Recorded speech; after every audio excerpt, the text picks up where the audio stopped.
Welcome, everybody, to episode 41 of Generation Jihad. I'm Tom Jocelyn, and I'm here, as always, with Bill Roggio. Bill? Hello, everyone. We are senior fellows at the Foundation for the Defense of Democracies, and this week we are joined again by our longtime colleague now. You are a longtime colleague now, Caleb Weiss. He's been writing for Long War Journal for several years already, and he does a lot of work on al-Qaeda groups in Africa, and we thought we would take this episode, basically dedicate it to sort of recent events when it comes to al-Qaeda versus France, basically, and what's going on with France's intervention in Africa. Sort of give you some thoughts on recent developments there. And I'll sort of, before we bring you in, Caleb, I'm going to set the scene a little bit here. In early January, al-Qaeda's General Command released a statement. And the title of that statement was, "If you repeat the crime, we shall repeat the punishment." Now, the crime, the alleged crime, according to al-Qaeda, is, of course, blasphemy.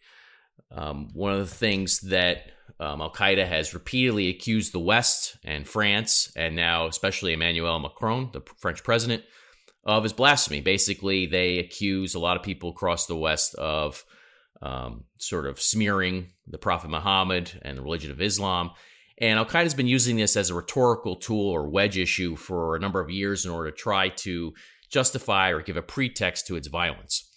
This goes back some time now. Bill and I, we covered the cartoon jihad. Do you remember that, Bill? When there was the cartoons that were published years ago, and al-Qaeda tried to capitalize on the anger and resentment around those, all the way up through the Charlie Hebdo attack in Paris in January 2015, which al-Qaeda in the Arabian Peninsula played a large role in facilitating that attack, and that was an attack that took place entirely in the context of this idea that al-Qaeda is going to defend Muslims against blasphemy. There were also a series of attacks, lower profile attacks across the Indian subcontinent, in Bangladesh and elsewhere, where al-Qaeda in Pakistan, where al-Qaeda in the Indian subcontinent belatedly claimed responsibility, and also then revealed that this was part, according to them anyway, of a worldwide campaign ordered by Ayman al-Zawahiri, the head of al-Qaeda, in order to avenge the Prophet Muhammad. So this statement that comes out in early January from al-Qaeda's General Command is part of a long-standing sort of campaign by al-Qaeda, or it's the latest iteration of it. And we brought Caleb in to talk this week about how that's manifesting itself locally across the scene, the battlefields in Africa itself. The French, of course, last year increased their presence of troops in the region that we're going to talk about from, I think, about 600 to over 5,000. Does that sound right, Caleb, to you? They sent an additional 600, I believe. But I think it went up to more than 5,000. Yeah, it's like 5,100 right now. Yeah. Yeah, I think I mangled the numbers. But anyway, it's more than 5,000 now is the number, which is so basically, as we sit here, that's actually about the same as the total number of American troops in Iraq and Afghanistan, for example. So this is for France in particular. This is, it's not a major war effort, but it is significant. It's a significant war effort. And I think when we were preparing for this week's podcast, Caleb, you and I chatted briefly that it does seem like the will to keep this going inside France is sort of waning. That basically this has become, as you put it, they're having sort of the same conversations the Americans are having here about the so-called forever wars. And French President Emmanuel Macron actually intimated that this week. I think just shortly before we started recording this, he basically said that he's looking to draw down some of the troops there. It seems to basically to assuage domestic political concerns and basically because the reality on the ground is very messy and they don't really have an answer for everything that's going on. So let's talk about that, though. Let's talk about al-Qaeda, the statement from al-Qaeda's General Command. I'll just give a few points about that, and then we're going to move over to you, Caleb, and you can take it from there. A few points that stood out to me in this statement. One, it of course repeats this accusation that Macron and others in France are guilty of blasphemy. Again, as I just said, that's part of a long-standing sort of critique or campaign they've had, ideological messaging. One of the files we found in Osama bin Laden's compound, for example, was a missive from Ayman al-Zawahiri to Abdul Malik Drukdel, in which he says to Drukdel that he wants AQIM, that's Al-Qaeda in the Islamic Maghreb, to threaten France, threaten the Danes, not France, threaten the Danish and others who are involved in publishing these allegedly blasphemous cartoons of the Prophet Muhammad. That was many years ago. That letter was probably 12, 13 years ago now, something like that. Shows you how long this type of campaigning has been going on from the jihadis. The other thing is that the statement basically says, you can kill our leaders, but we're going to keep coming because this, this insurgency they've sparked, this ideological campaign they've sparked has spread. And it basically, it sort of poo-poos the idea that killing guys like Abdul Malik Jirtel, the AQM emir, as he was killed middle of last year, the idea that that's going to end their jihad, they sort of dismiss that idea. And then the other thing about the Al-Qaeda General Command statement is it addresses Al-Qaeda in Mali, Yemen, the Islamic Maghreb, Somalia, and their Mujahideen brothers in the rest of the world, and sort of implores them to take the fight to the French, and says that basically at this point in time, the French are guilty of blasphemy and we need to make them pay. So that sort of sets the scene a little bit from the statement from Al-Qaeda's General Command. Now, why don't you give us a little bit of a background, Caleb, on what's actually been going on here and what you've been covering and what we're going to publish at the Long War Journal, sort of giving a summary of sort of the recent attacks by Al-Qaeda's branches in West Africa against the French. Yeah, so really they kind of upped their attacks against the French in late December. I believe it was on December 28th or 29th that JNIM essentially detonated an IED on French troops. JNIM, that's the abbreviation used. Group for Support of Islam and Muslims. Essentially, it's AQ in West Africa. They claimed an IED on French soldiers near Hambori, which is in central Mali. In that statement, afterwards, they kind of went on their usual rant against France, kind of the same things that Al-Qaeda would hit. Al-Qaeda actually released that statement, I think, a day or two after that statement. And they kind of hit on the same points that, we're targeting France because of their crimes that they committed against Muslims in France, but also what they're doing to us in Mali. And that was sort of their justification, and it's their long-running justification that they do whenever they attack, the French in Mali. And then a few days after that, they actually did another IED on French troops, but this time in the northern Manaka region.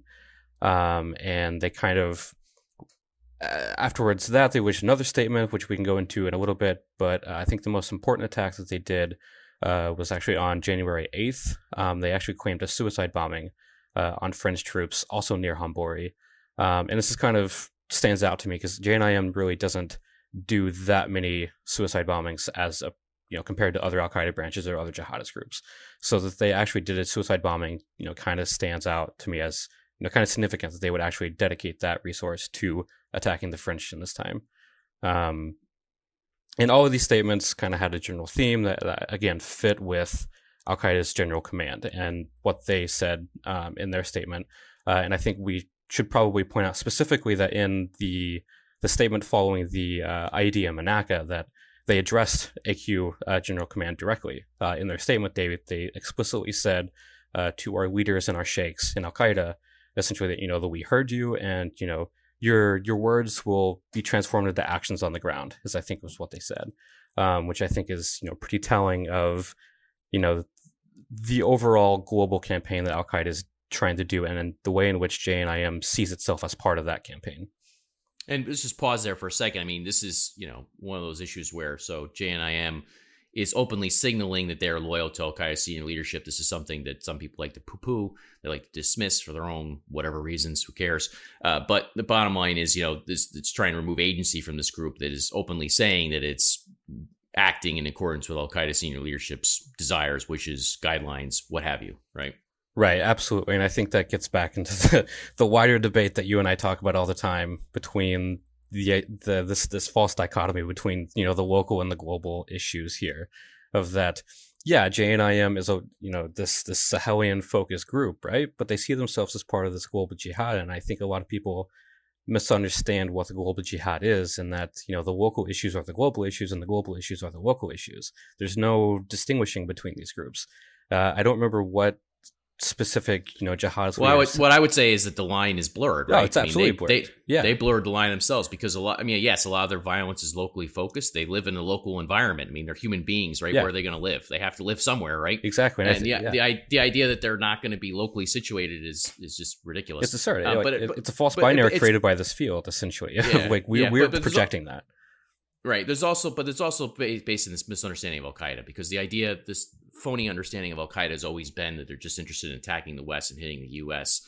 and European nations, and they're not interested in these local power struggles. And the exact opposite is true. I've got a book that I co-authored that's being published with David Gartenstein-Ross, our longtime colleague, that talks about this at great length and shows, there's just, it's not debatable. Al-Qaeda has always had these local games, power games that they've been interested in trying to play, embedding its ideology in the sort of local milieu and increasing its ranks that way and increasing its strength.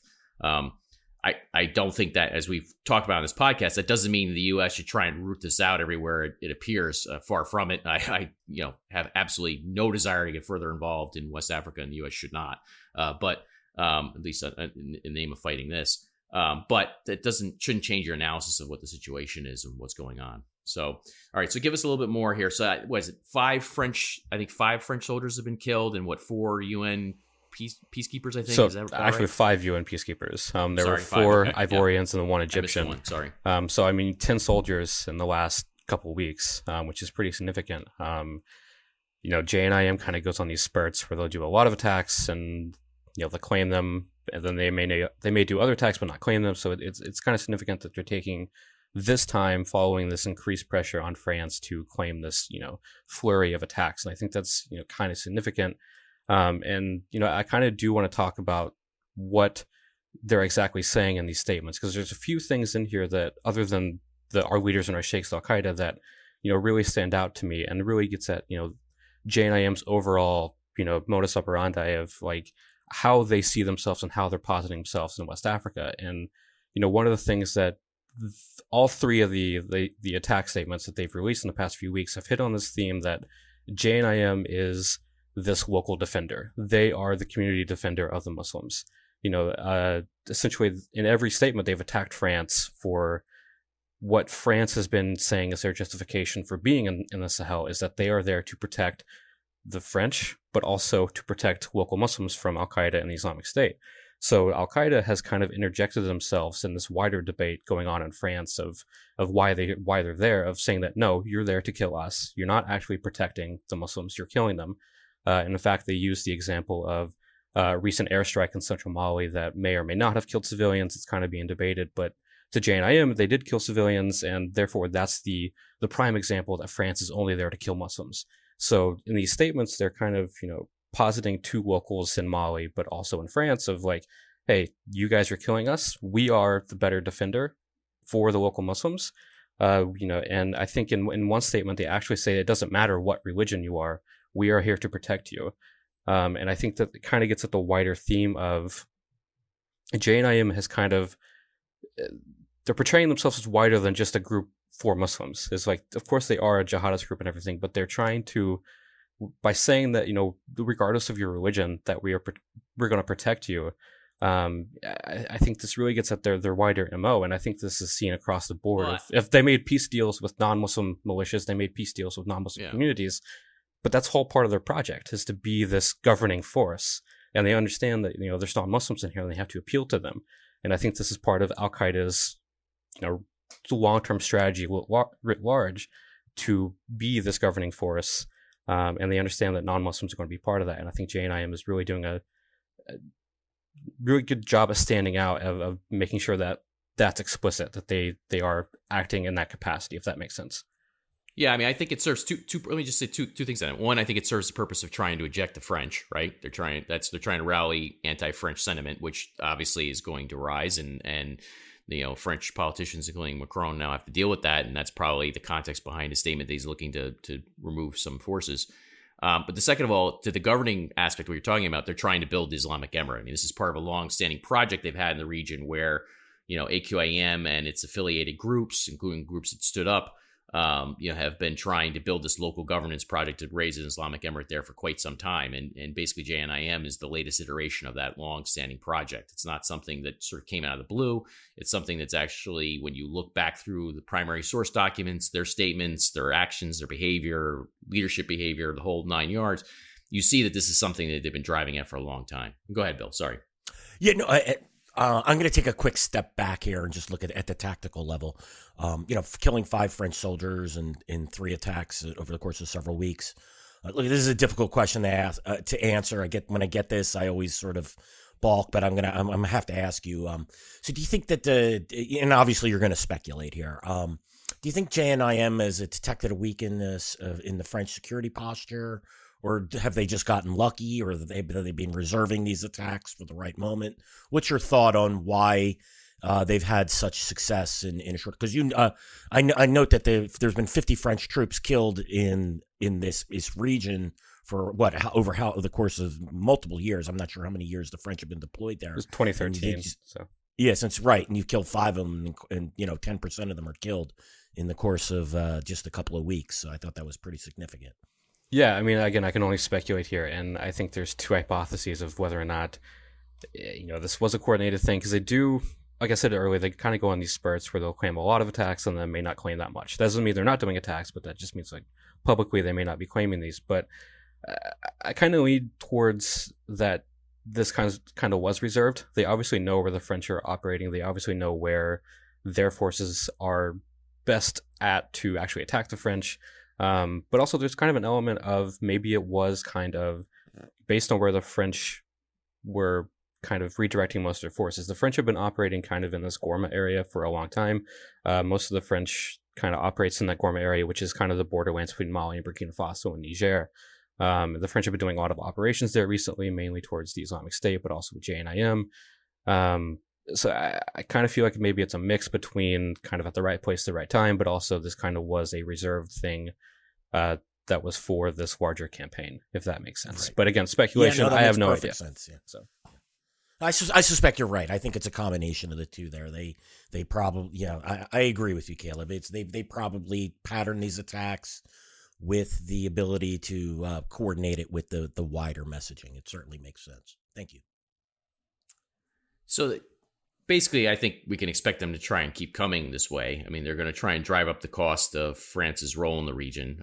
It's sort of obvious that's where they're driving at. And of course, you can see Shabab and other parts of Al-Qaeda have weighed in praising these attacks, saying this is the right way to go about their business. What do you think about the French response so far to this in terms of locally and then also back home in terms of domestic politics? Obviously, we're not experts on France's domestic political scene at all. We only can, glean what we can from, press reporting. But, sort of what do you think is the dynamic here from the French side? Yeah, I mean, again, just to caveat, not a French expert, but I do think it's interesting that Macron is kind of really walking a tightrope here of what he can and can't do. I think domestically, starting there, it's since the string of Islamist attacks last year, his government's kind of implemented a lot of these policies that are aimed at restricting that from happening. But the way they're going about it is kind of reaching, kind of worldwide condemnation from the Muslim community of the way they're going about it, which is kind of banning certain religious garb in certain areas or cracking down on certain mosques and schools or stuff like that. And that's part of what Al-Qaeda is trying to capitalize exactly, on. And that's sentiment. It's part of these statements of JNIM is released recently have kind of hit on that hard of like this is further evidence that they're really just about going after Muslims. They're not actually about trying to protect you. But I think that with the large anti Islamic sentiments inside France is kind of shooting France in the foot essentially. There's been a lot of anti-French protests in Mali especially. Again, around the world, that Al-Qaeda has really tried to capitalize on to build wider anti-French sentiment. It's kind of, and then it affects the public opinion in France a lot. We mentioned this at the beginning, but there was a public opinion poll just last week in France that, for the first time, the overall feelings about the war in the Sahel is, overwhelmingly negative. The majority of people in France do not support the war. And Macron has kind of, tried to get out in front of this by saying that, we're going to reduce troops. And that's, not only to, withstand, the public opinion, but also the anti-Islamist sentiments in France. But, France is really having the same forever war debates that we're having in America. There's people on both sides in France who see that, jihadism in the Sahel is this existential threat, whereas other people are saying, no, it doesn't really affect us. And, what's interesting about that whole idea of this. Let me pause you right there Okay. for 1 second, because the existential threat point, that's not something that we ever make, by the way. Well, but it's been made in America before, though. It has, but I always hate that, though, because the existential threat point is sort of, there's a lot of nasty threats you can face that don't have to be existential. President Barack Obama basically said that we could absorb another 9/11 because it's not an existential threat. I would say, no, I wouldn't want to absorb another 9/11. It doesn't have to be an existential threat to cause massive calamity and damage and problems and death. Basically that phrasing, existential threat, that's always been one of my bugaboos. That's why I had to weigh in there when you said it, because I think it basically is used to portray the argument. People have used it in different ways to portray the argument in a light that I think doesn't really reflect the reality. But go ahead. Look, Sorry. I mean, you could look at history, and I hate to bring up World War II. Were the Nazis an existential threat to the United States? I mean, were the Japanese? I mean, sure, they attacked us in Pearl Harbor. Did we think they were really going to invade? We could make this argument in multiple ways.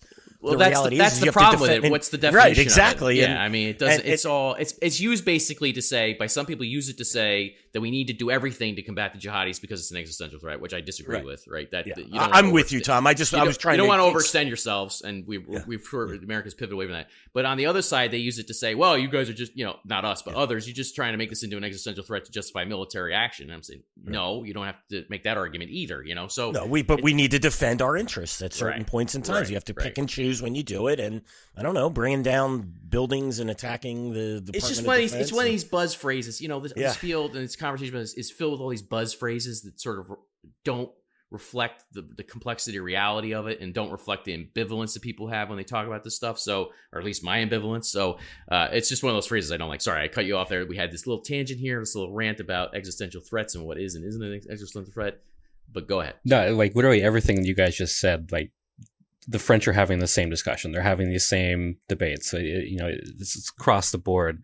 But what I was going to say is that, as they're having these debates, JNIM is weighing in on these debates, and they're actively pointing out their take on it. They're injecting themselves in these debates, and actually, and that's an important point. Yeah, and I think the last statement they actually said, like, this is the most clear-cut example of them injecting themselves. Is they were like, we don't plot attacks in France. Like, this isn't existential for you. It's existential for us, because you're the ones occupying us. We're not plotting attacks on your land. You guys are committing attacks on our land. And I think that it's really meant to convey that they're better than France, that, they don't attack French civilians. But what's interesting is they leave the door open for that, because they say that, like, there are plenty of justifications for doing so. And they don't actually condemn the attacks inside France. They're just saying that we personally don't. But again, they kind of leave that ambiguous by saying that, like, but we have plenty of justification for doing so. And I think this is an important point that, should be made here, is that, like, not only are they injecting themselves in this, but they're kind of leaving the door open for future things, if need be. Yeah, I mean, it's a convenient argument. I mean, people seize on that to say, look, just, now to play the other side of this, people seize on that type of language to say, just leave them alone, they'll leave you alone, which, of course, there's all sorts of examples of why that's not true. But that's basically what it is. And that's not an argument for the ongoing French intervention. I think that may not be sustainable. But the point is that, people like to seize on that language. They know what they're doing when they say things like that. The Taliban's playing the same game, right? Even as they're releasing a video, glorifying 9/11, they say, oh, Afghanistan is not going to use to plot anything against you guys. Okay. Right. And you can see the same thing across the board. In Syria, there's all sorts of game playing. They know that they're doing this. And there are people who sort of fall into that trap, that mindset. Now, that doesn't mean that that ongoing intervention should be justified either, though. I mean, it's sort of a cost benefit analysis that needs to be done here on all this stuff. No, but it's just ambiguous enough to get people in the West or in France to take up that side of the argument, to essentially argue for them in France. And it's the same thing that's happening in America with the Taliban. So, because we all know we should believe jihadists who like to use suicide bombings and things like that over, our own government. I get that. Yeah, right. Yeah, I mean, as they're launching suicide bombings, they're gonna take their pinky swearing that don't worry about us. Gotcha. Yep. It's good. We got it. We're good. So, one of the things too, in all this, Caleb, I don't know if you have any other points you want to sort of make here. Let's give you the floor here for a second. If you have anything else you want to say, and go through your notes and take a second. You know how this is. This is sort of a free for all on the podcast. I mean, we don't hold back. So, I think what's going on in France is kind of all revolved around this idea, and we just hit on this, of whether or not we should negotiate, or they should negotiate with JNIM. And this is a long-standing debate they've had the past couple of years, and especially picked up in the last year, especially, with Malian authorities saying that they're willing to do so. They kind of motioned that they're willing to do so with that large prisoner swap back in October. So this, as France is having these debates of whether or not they should be there, they're also debating whether or not we should negotiate with JNIM. And Macron initially rejected that, but actually in the last month, he was like, well, we could probably negotiate with parts of JNIM, which I think is an interesting and needless distinction between parts of JNIM. Like, they're all Al-Qaeda. What can be negotiated with there? And I think that's, again... Well, I mean, what I would say about that is, I mean, okay, if let's, you can test that thesis, right? Yeah. And go ahead and test that thesis. If you think there's parts that, JNIM, maybe there are multiple factions within it. I mean, disconnect the dots crowd is going to sort of seize on all that to play their games. But test the thesis, go right ahead, but at least be clear-eyed about what you're doing and try and understand it. I mean, my sense from reading JNIM statements is they're willing to negotiate with local authorities once the French leave. That's basically their central demand in all this. I haven't seen any willingness from JNIM's overall leadership, Gali or anybody else, to say that they're willing to actually sit down with the French and negotiate anything other than sort of a French withdrawal. Yeah. The Taliban was willing to sit down with the Americans, right, Bill? Why? Because they knew the Americans wanted to withdraw and they wanted a pretext for withdrawal. And the Taliban was happy to negotiate a withdrawal agreement, not a peace agreement, but a withdrawal agreement. Could JNIM, which models itself at times in its statements after the Taliban, do the same sort of thing? And maybe, But the point is, what did you gain out of it? That's the real issue, And so I'm not against anything in principle, or it's all practical for me, and whether or not you have practical knowledge of it. And I think that's the issue here, No, and you're exactly right. JNIM last year, I believe, released a statement saying that, we are open to negotiations with the Malian government if the French withdraw. And I think that's the large, pretext here, but also...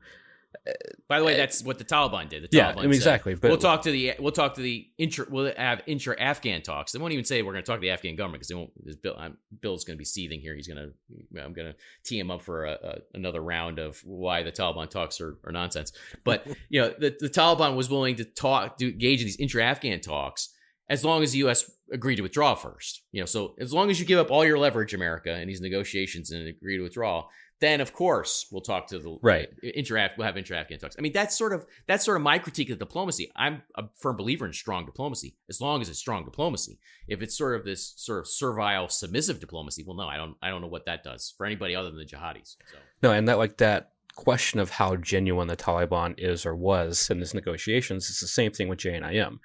They say that they're willing to, but then they turn around and kill dozens of Malian soldiers, a week or two later. So really, I mean, how willing is this? I mean, it's part of the longer game, of course, and it is a war. But I mean, it's how genuine are they actually with this? Yeah, I think is the larger question. Well, I think a lot of our ideas in the West about this are really stale because they're willing to use politics, including negotiations, to advance their interests. I mean, they have a political agenda, but what does that actually mean? It just means that they're trying to build an Islamic emirate, and they're going to use whatever tools they can or methods they can to basically get there. So if they can negotiate something that serves their interests, then sure, Right. I think that's the larger point of negotiations. Like, there's this idea that, Al-Qaeda doesn't negotiate or it hurts their brand, but they negotiate all the time. Well, JNIM does it all the time locally.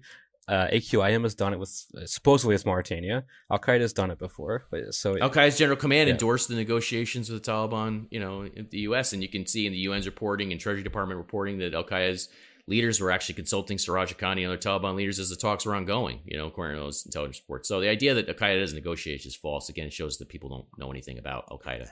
And the fundamental question here, do you believe these groups are going to negotiate in good faith? I mean, and that I've seen zero evidence across the board that these groups are in it for their own interests. They'll negotiate until they get what they want. Afghanistan, perfect example. They're going to get the U.S. withdrawal, very likely get it. We look at what's happening with these so-called peace talks. They keep stalling and stalling, right? Everything was supposed to start back Yeah, up the in news before we recorded, Bill, 5th. was that the ninth Yes. round of talks in Doha between Have gone nowhere. have gone nowhere. But you had joked on Twitter they had agreed on the size of the table. I don't even know if they agreed on the size No, of the I table know, now. right, I don't even know if the exactly. table. I mean, I think to me you're still there. I mean, but that's Well, I think the point, right? now they're getting the composition of the table. Is it going to be oak, or is it going to be pine, or is it going to be teal? No, Who but and knows? this is the point, right? Is I watch the people who have advocated for these talks with the Taliban in particular, and the backpedaling is just tremendous to watch. I mean, Yeah, we're starting to. And I don't want to make this a discussion on Afghanistan, but now we were joking privately, Tom, you and I, about now some people are going, maybe the Taliban aren't really in this for peace, and they keep attacking, and they are not really interested in women's rights. Wow, what really led you to that conclusion? Because they sat down and said something, or are you actually watching what they're doing? And this is what we're doing. This is what Caleb's doing in Africa. He's watching their operations. He's watching how they act, rhetoric. how they conduct their rhetoric, and when these things they line up one way, and then people say something else. Well, no, we can negotiate with them in good faith. You really have to question it. These groups are very clear about, what they want, what their end game is. Their end game is to establish local emirates, to get a global caliphate. That's what they want, and that's what we have to understand. Yeah, like it's really hard for me to kind of rationalize that a group that openly states multiple times that they're fighting to, enact this Islamic State based on Sharia, that they'll actually negotiate in good faith with a secular government that they call apostates all the time. Right. Yeah. And that's right. I mean, the same where's the from room? Afghanistan to West Africa. It's the same. That's the same dynamic. It's the same thing. And they saw, this is part of what people don't get about the talks with the Taliban. And I don't want, like you said, Bill, we don't want to make this about Afghanistan, but the successful talks with the U.S., in which the U.S. Agreed to a weak-kneed deal, serves as a template now for the jihadis. They see that they can negotiate concessions after concession after concession, give up little to nothing, really nothing in return, and achieve political victory that way. That's why, if you listen to this podcast or see what we wrote, we said, if you actually get a good deal with the Taliban, an actual real good deal, okay, right, fine. But we don't think you will, and no deal is better than a bad deal. And there's no reason to enter into a servile deal. If basically you may be into submission, I'm not, in terms of diplomacy or anything else in life. And, you can just walk away. If you're going to leave Afghanistan anyway, then why agree to this sort of deal that only advances the Taliban's cause? And that's basically what I see with the JNIM stuff. I don't care about, France wants to try and explore talking to different factions within JNM or this or that. That's fine by me, as long as they actually know what they're doing. And that's where I don't think that any of these people know what they're doing. And that maybe questions the whole thing, so. No, and there was a wider academic debate after, kind of Macron, or even a little before Macron made that statement of like how connected. Okay. The debates were like how organized is JNIM specifically, of whether or not Iyad Ghali and Amadou Kufa actually control things, and then the other thing was like how connected are they to Al Qaeda? Well, one, we can answer the Al Qaeda part is like they openly state they're part of Al Qaeda all the time. Well, wait 1 second there. I just want to give one caveat. So yes, their rhetoric, they're openly pro Al Qaeda, and people want to not pro Al Qaeda. They're openly part of Al Qaeda, and they recognize as such, and Al Qaeda senior leadership recognizes them as such. The idea is that there are a lot of people that just want to play disconnect the dots on that. That's why we talk about disconnect the dots. They just want to say that doesn't mean anything. What I would say is that we have historical precedent. We know that there was a lot more connectivity through primary source documents between AQAM, sort of the predecessor organizations to current JNIM, the ones that birthed JNIM, really, and Al Qaeda senior leadership. There's a lot more connective tissue there than people wanted to say there was. And Bill and I were involved in those original debates on this stuff, and we were right, but not that we'll ever get any credit for it. But the point is, too, is that in terms of answering that question, how connected are they to Al Qaeda senior leadership? The answer is we don't really have a full operational picture, right? We don't really know how much connectivity there is there, how frequently they're communicating, because they communicate clandestinely. There's the public statements that they make. To think that that's all there is to the story, I think, is foolish. There's obviously stuff going on behind the scenes. We've seen evidence of that time and time again. The U.S. government just identified Abdul Rahman al-Maghrebi, the son-in-law of Ayman al-Zawahiri, as the general manager of Al-Qaeda. He's in Iran. And one of the things that the State Department said about him is he's oversees communications with Al-Qaeda's so-called affiliates. Well, what does that mean? What is he doing? We don't have any visibility into what he's actually doing. People like to make, a lot of people in the field in particular like to make assertions or assumptions about that. My point is, I don't have any visibility into Maghrebi's comms. Neither do you, right? And how many other people are involved in this? And we don't know what Iagali and Yusuf al-Nabi and these guys, we don't know what their day-to-day comms look like, but we've seen counterexamples time and time again where Al-Qaeda senior leadership is in fact, talking to the so-called local branches or affiliates, and very few people update their model, their priors, basically, in terms of what they estimate on all this stuff. And that's sort of my long-winded way of saying we don't actually know what their day-to-day or week-to-week comms look like. And anybody telling you that they do, absent a real look at the evidence and intelligence, is sort of full of it, basically, Right. No, it's an important caveat, and I think that one should be made, and I'm glad you did. But the other point, though, I think we do have a clear picture, especially of how JNIM operates. These pieces were kind of this idea that, it's a loosely aligned or connected coalition of different groups in West Africa, essentially. But that's not really how JNIM operates. They have a clear hierarchy. They have a clear leadership structure. We know for a fact that Amadou Kufa, who leads JNIM in central Mali and parts of Burkina Faso, that he does defer to Yadagali. He does look to him for guidance. He does answer to him. And we know that Yadagali does direct commanders around the Sahel to do certain things based on his directions. So this idea that JNIM is this loose confederation is completely false. And I think that's part of this wider debate that, like, there are factions we can negotiate with. And it's part of that. Not to cut you off, but I keep talking, I know. But the thing I would say is that's part of the disconnected dots mindset, right? That's the paradigm that we've been talking about for years. It's applied to everything. Al-Qaeda isn't even really an organization if you listen to some of these people, right? JNIM isn't really an organization. It's just constantly, just sort of making these massive assumptions about it based on your what people want to believe as opposed to what the actual evidence is. And of course, JNIM's own founding video in 2017 said the exact opposite. All these local commanders sat down with Iagali and pledged their allegiance to him, and threw him to, at the time, Abdelmalik Jordel, and threw Jordel to Ayman al-Zawahiri, and threw Zawahiri to who? Abutul Akhundzada. That in the field, it was the leader of the Taliban. That's all dismissed. The fact that they're openly, saying this is who we are, what we are, is regularly dismissed by people, and that shows you just their biases, not the actual willingness to actually engage the evidence. And if I can make an example, I hate to go back to Afghanistan, but how many times we're told there's no Taliban, there's 20 Taliban, and yet, oh boy, both times they actually issued ceasefires during Eid. The Taliban adhere to it.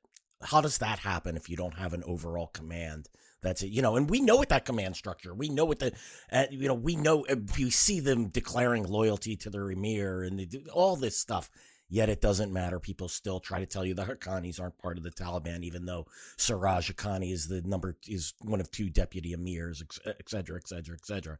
We see the same nonsense applied in multiple theaters. It's really time. And and another thing too, Tom, you're absolutely right. We don't have full visibility on these groups' communications, but when we do see information come out, and I know you alluded to this, it supports the model that they are part of. I didn't allude to it. I stated it. Right. The exactly. files and plenty of other terrorist designations. There's plenty of evidence. Their own rhetoric. I mean, there's plenty of counter examples. I mean, the Bin Laden files, for example, we keep coming back to.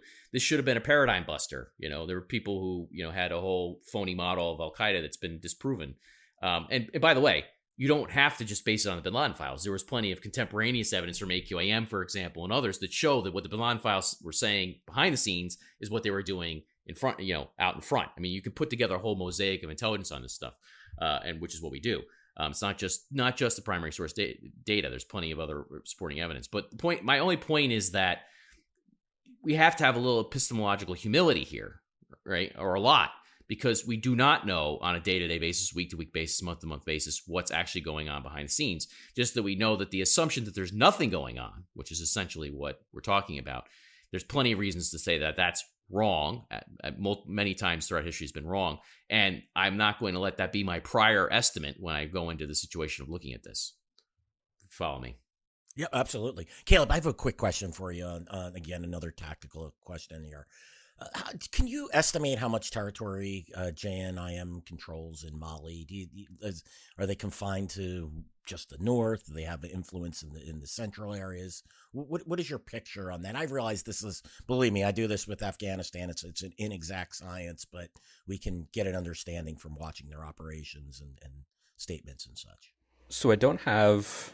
That's a good question, by the way. But I don't have actual numbers on that. I don't think anyone really has the hard numbers, but we do know that JNIM is at least contesting or directly or indirectly controlling large parts of central Mali, eastern Burkina Faso, northern Mali. And these are mainly rural areas, but I mean, in eastern Burkina Faso, that's a lot of villages. In central Mali, that's a lot of villages. So I don't know the hard number or actual percentage, but we do know that it's a sizable chunk of ground across the Sahel that they're either indirectly controlling or actually controlling.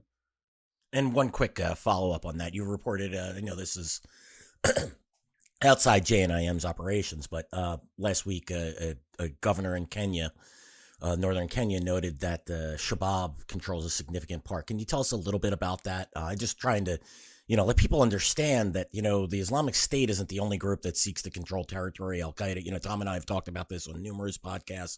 Tell us about what's going on in northern Kenya and what that governor stated. All right, moving from one side of Africa to the other. But sure. The governor of Mandera County, which Mandera County is in northeastern Kenya, it's one of the counties that borders Somalia, actually. And it's been this long-time hub for Shabab activity. They've conducted numerous attacks there for the past 10 plus years. He said in an interview, actually in an op-ed earlier this month, that Shabab was controlling over half of all of northeastern Kenya and 60% of Mandera County, his county. And I think this is telling because a lot of Kenyan officials don't like to actually explicitly say how bad the situation is in Kenya, especially in the northeast. So that this governor would come out and say this is, I think, kind of a step forward in the right direction of them acknowledging how bad it is in terms of Shabab actually threatening that area of Kenya. And what's super telling is that immediately after that was published, the Kenyan national government came out and started trying to contradict them, saying that, this is false.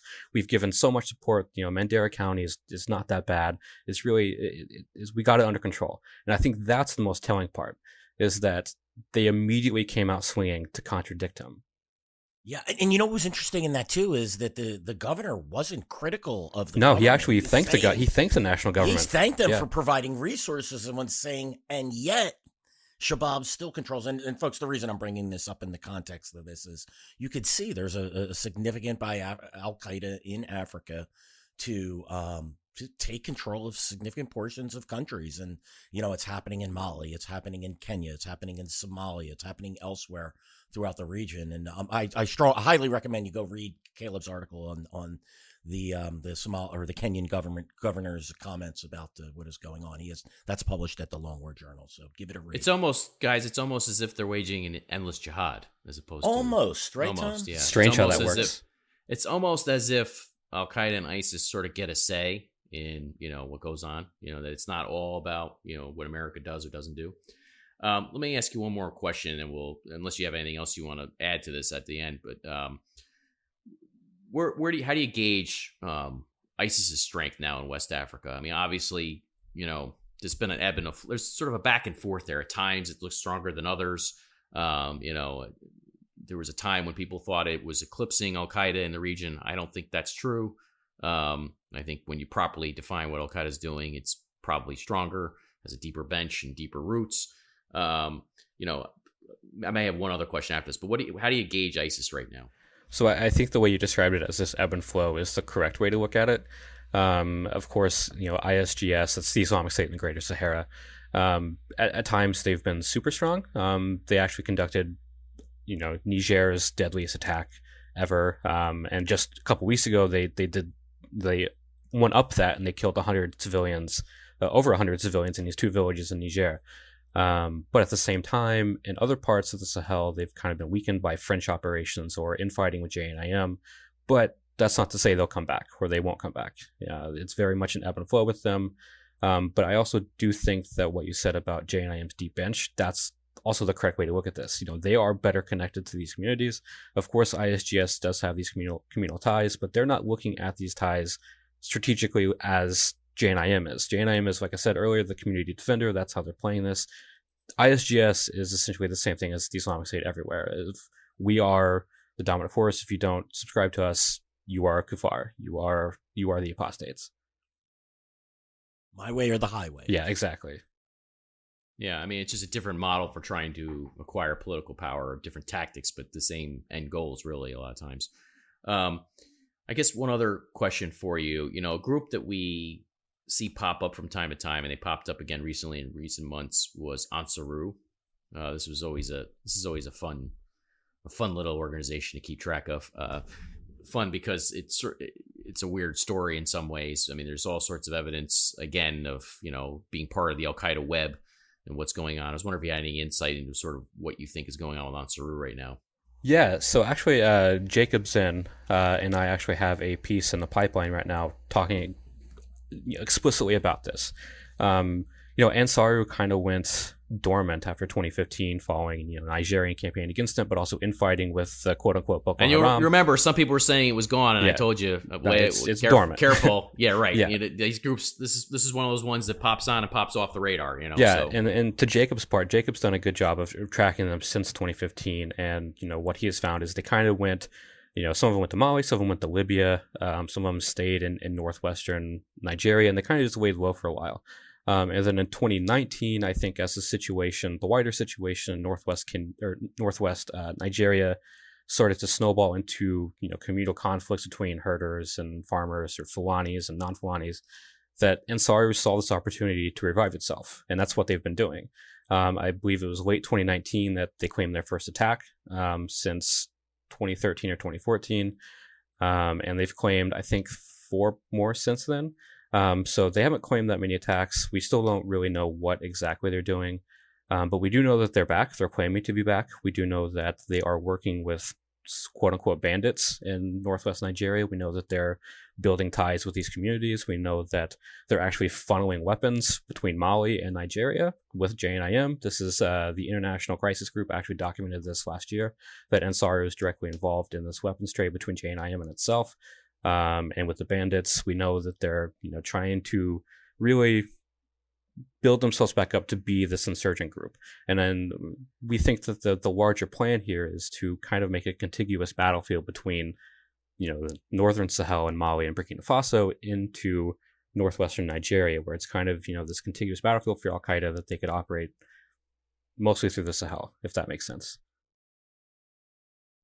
We're here with Caleb Weiss, who agreed to join us this week for a talk about Al Qaeda versus France and then various related issues in Africa. You have anything else, Bill? No, that's it. I think we're good. Caleb, you have the floor. You have anything you want to say on a soapbox here on the way out? Anything you want to trumpet your own work, or anything you want to say to the audience? No, that's good. Just thanks for having me on again. It's a pleasure. I always love coming here. So. No, and we're going to have you on. We're prepping the episode Caleb's Truck, which will be a humorous episode, it's going to a lot discuss, of story. Yeah, that's a story. I'm not going to give away too many details. It's going to be fun. It's nuts. I'll say that. It is nuts. It's a good example of how things can go radically awry in today's media space based on no fault of your own, right, Caleb? No, I didn't do anything, but yet it was such a crazy period, and it came back a year later. But we'll get into it when we actually do that. But it was a never-ending story for a while. That one, we got to work up the story. We got to get clips from even Stephen Colbert. Yeah, because even he played a role in all this. Believe it or not, it's a crazy story. We're gonna get into that. That's gonna be a fun episode. Hopefully, if I can get my act together, we can do that one soon.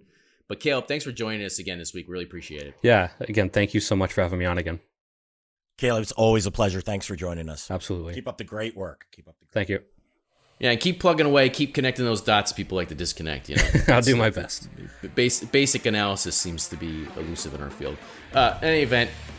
Thank you again to all of our listeners for joining us again this week. We're trying to get back on schedule here after recent events. We're trying to put out new episodes as regularly as we can. We're lining up new guests to come on the show in the weeks to come. We're launching a Patreon page. Bill, we got that coming, right? The Patreon page? Yes, we should be having that shortly. All right. That should be fun. If you guys are out there and you're on Apple Podcasts, I guess if you could go and give us a 5-star review and try and drive traffic to our podcast, I'd appreciate that. I've been informed, as I've said in the past, that there's an algorithm that likes it when you give us 5 stars. So if you can do that, we appreciate it. We're going to keep talking about these issues going forward. As we always have the big caveat that obviously as Americans or any citizen really here and across all of humanity, we're dealing with all sorts of issues these days, from the pandemic to global dislocation to all sorts of issues. So we know that what we're talking about in this podcast is not the whole show, folks. We know there's a lot more to be worried about. But that doesn't mean that the issues that we're talking about are going to go away. So thank you for listening again to this week's episode of Generation Jihad. Please do subscribe to the show. As a reminder, you can find us on Apple Podcasts, Spotify, YouTube, or anywhere else you listen to your podcasts. And we will see you hopefully again next week.